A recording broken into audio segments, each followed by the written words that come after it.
mirando ya a Estados Unidos, a ese desplome, a ese protagonista a esta hora, tenemos a Meta, Facebook, cayendo un 24,7%. Saludamos a Ricardo González. Muy buenas tardes. Hola, buenas tardes. Bueno, auténtico el desplome de Meta, no por esperado deja de pues llamar la atención, ¿no?, de ver ese porcentaje tan abultado en el caso de Facebook. Ya lo veíamos ayer en el After Hours, lo veíamos en Premarket y arrastrando con ella a todas las tecnológicas. No sé si Facebook podría ser un poco el acicate que le faltaba todavía al sector tecnológico. ¿Hasta dónde ves la caída de la compañía?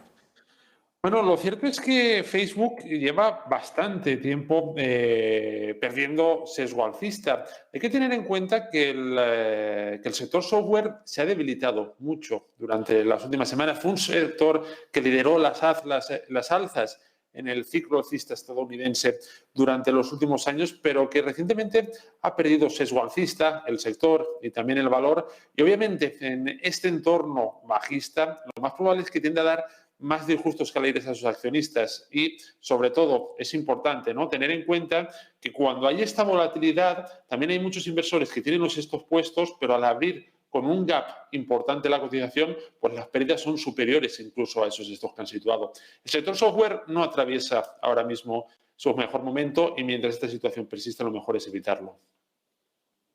Estamos viendo, de hecho, cómo se está recogiendo en la prensa económica pues este desplome de Facebook, y de hecho desde la agencia Bloomberg lo que nos llega es que pues este desplome que se está viendo hoy sería el mayor diario de la historia, con Facebook perdiendo casi 200.000 millones de dólares ahora mismo en capitalización bursátil.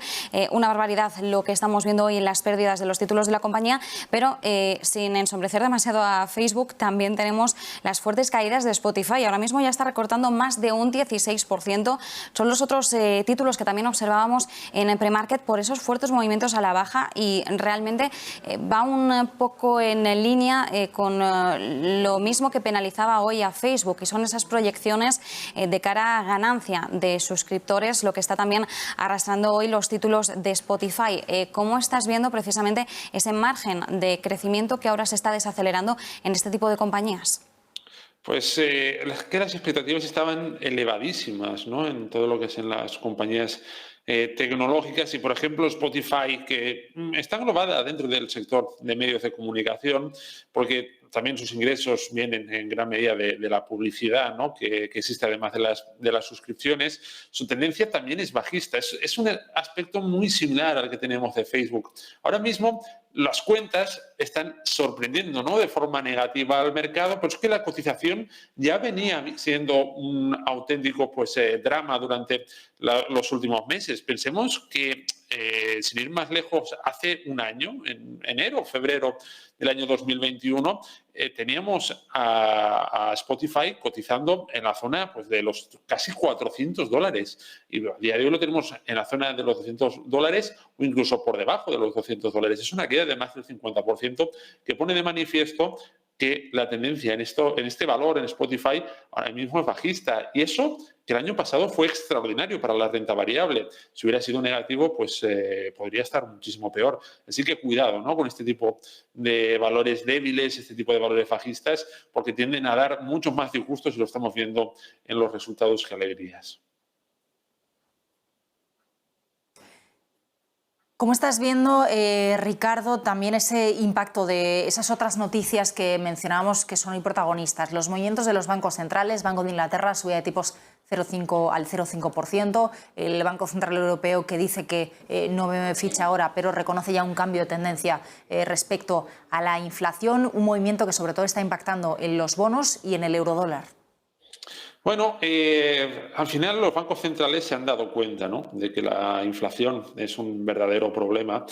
Han tardado más de medio año en darse cuenta de ello. Trataban de ignorar la realidad y ahora se enfrentan a un problema. Se enfrentan a un problema importante porque están entre la espada y la pared. Pensemos que las alzas en los mercados de los últimos años han sido propiciadas por un entorno extremadamente expansivo, muchas ayudas por parte de los bancos centrales, y tanta ayuda se les fue de la mano en el momento de la pandemia. Todos recordamos la volatilidad que hubo entonces y las medidas de estímulo sin precedentes que vinieron a sumarse a las que ya habían registrado en años anteriores. Como fue todo tan repentino, probablemente se les fue un poco la mano en esas medidas de estímulo y al pasarse, ¿no?, de vuelta, pues han generado un entorno inflacionista tremendo, no visto desde hace muchos años en los mercados. ¿Qué sucede? Que ahora se ven en la obligación o se están viendo en la obligación en gran medida. El Banco Central Europeo parece que se resiste, pero al final, como siguen las tasas de inflación así, pues no tendrá más remedio que optar por políticas más restrictivas. Habla ya, pues, de las famosas subidas de tipos de interés, por ejemplo, por parte de la Reserva Federal o por parte del Banco Central de Inglaterra. ¿Qué sucede? Que cuando se drena de liquidez el sistema y precisamente esa liquidez ha sido la que ha propiciado las alzas en el mercado, los cimientos, ¿no?, de las alzas de la renta variable estos últimos años empiezan a tambalearse. Habrá que ver, ¿no?, cómo lidian los bancos centrales con esta situación, porque como las medidas digamos, restrictivas, esas subidas de tipos de interés, se produzcan a un ritmo superior de lo que el mercado es capaz de digerir, podría conllevar problemas en los mercados.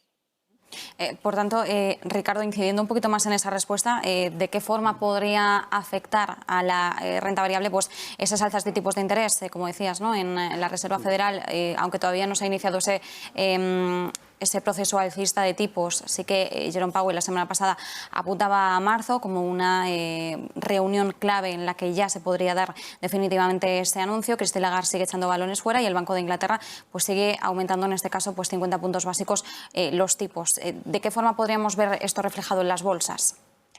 Bueno, pues he preparado, ¿no?, una gráfica que ahora mismo podremos ver en pantalla y que refleja, ¿no?, el comportamiento que suelen tener las bolsas de valores, en este caso las estadounidenses, antes y después de las subidas de tipos de interés. Justo en el momento en que los tipos de interés, pensemos que desde los años 90 se ha subido tipos de interés en 40 ocasiones. De esas 40 ocasiones, si analizamos el comportamiento promedio, vemos como que justo después de subirse esos tipos de interés, que sería esta línea roja, ¿no?, aquí es cuando la Reserva Federal decide subir tipos de interés, y este es el comportamiento promedio posterior, vemos que hay nerviosismo, que sí que hay un impacto a corto plazo, aproximadamente las 20, 30 sesiones posteriores, para después recuperarse el mercado.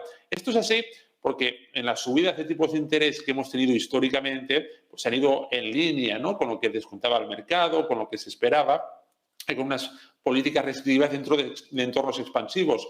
La subida de tipos de interés a las que vamos a asistir este año tienen un componente adicional que no se había visto en décadas anteriores, y es esa, ¿no?, dependencia que ahora mismo tienen activos de riesgo como es la renta variable sobre las políticas fiscales por parte de los bancos centrales. Es un escenario a seguir de cerca. Insisto, históricamente hemos visto que subidas de tipos de interés genera volatilidad a corto plazo en los mercados. Veremos esta vez cómo gestionan los bancos centrales esa volatilidad. Ricardo, después de lo que estamos viendo durante todas estas primeras semanas del año en el mercado, ¿cuál es tu evaluación o tu guía, ¿no?, después de un mes de enero muy volátil, muy afectado? ¿Qué previsión hacemos para el resto del año, teniendo en cuenta, bueno, pues estas incertidumbres que estábamos mostrando, los bancos centrales en el punto de mira, también ciertas tensiones geopolíticas, ciertos sectores como el tecnológico en el punto de mira? ¿Podría este mal mes de enero afectar al comportamiento del mercado el resto del año? Bueno, pues si algo tiene de bueno la historia es que podemos estudiarla, ¿no? Y si nos recurrimos a un estudio de la era moderna, vemos cómo el mercado americano ha caído más de un 5% en el mes de enero en 10 ocasiones, contando la de este ejercicio 2022, que perdimos un 5,26% el S&P 500. ¿Y cómo se comportó el mercado tanto al mes siguiente como lo que quedaba de año? Importante, después de caer más de un 5% en el mes de enero, el mes de febrero también tiende a ser débil en los mercados. De hecho, se promedian descensos del 1,61%. Y el resto del año se tiende a la recuperación. Pero ojo, porque si cogemos el comportamiento promedio, que es esta gráfica que tenemos en pantalla, la línea azul es cómo se comporta el S&P 500 desde el 1 de febrero al 31 de diciembre, cuando se ha caído con fuerza en enero.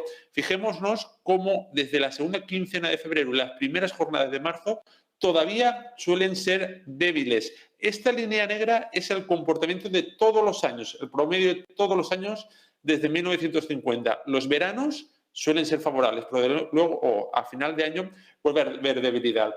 En resumidas cuentas, Cuando hay gran debilidad en el mercado durante el mes de enero, la segunda quincena de febrero y la primera quincena de marzo también suelen ser débiles. Y ojo, porque eso coincide este año con la subida de los tipos de interés por parte de la Reserva Federal. Así que ese entorno de volatilidad ya nos estamos acercando a él. Históricamente, un mal arranque para el S&P 500 no pues un buen síntoma, ¿no?, de cara a las próximas semanas, y por lo tanto tenemos que seguir muy pendientes de esa volatilidad.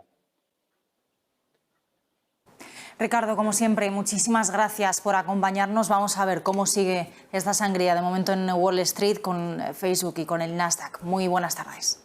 Gracias a vosotras. Buenas tardes.